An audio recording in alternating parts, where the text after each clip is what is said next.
Well, you're definitely one of the best in the world, man. I get happy when you're refereeing a fight because I know that it's going to be handled I mean, I agree with you on virtually every single time you and I have had a discussion about what should or shouldn't be done, how much of a struggle it is.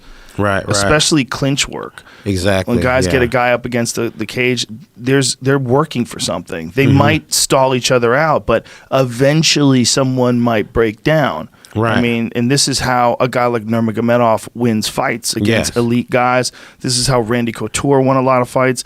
It's a legitimate tactic. Just because it doesn't look fun for you. You know, like a guy beating a guy up against the cage, just short elbows, knees to the thighs. You might think that that's not enough, but that's a good way to wear a dude out. And you keep doing that until eventually you break them. Yeah, especially when you're someone like Stipe or yeah. I think, I think for me, it's helpful as I do my pre-fight instructions. You know, and so I tell the fighters what I expect and what to expect from me. You know what I mean? So I want to interfere as little as possible. Yeah, I know you do. And so that's my goal. And so I give them instructions. If I tell them, hey, work, what I expect, and I expect you to do something I'm looking for big shots or advance your position.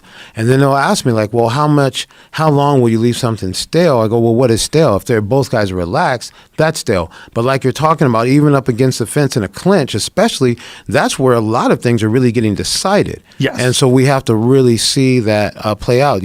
Especially a lot of the guys are, if they're striking at each other, maybe in some of the other weight classes, they don't have that one punch always. Some of the guys do, but not everyone does.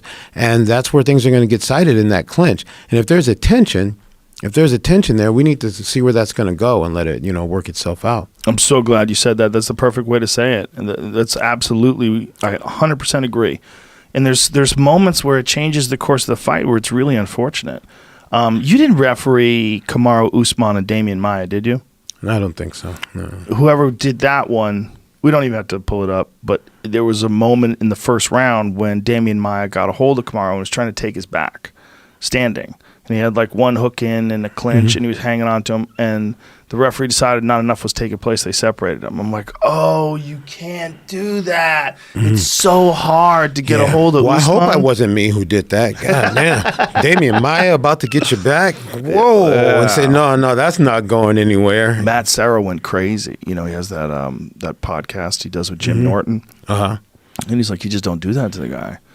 Like, he's got a hold of him. Like, he might take his back here. And you saw what he did with Lyman Good when he takes your back. Yeah. And Lyman Good's a beast.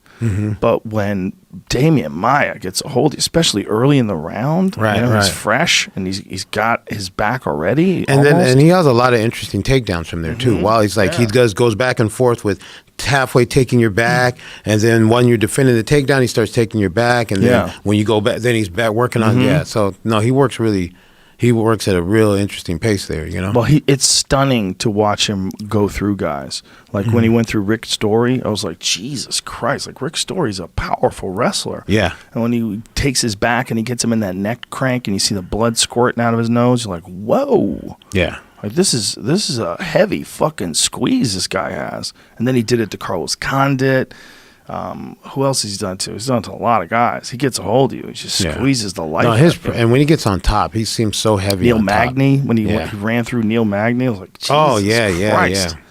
Yeah, it's just such high-level jiu-jitsu. Yeah, when he's on top, he's just... Yeah, just no air, just smushes you.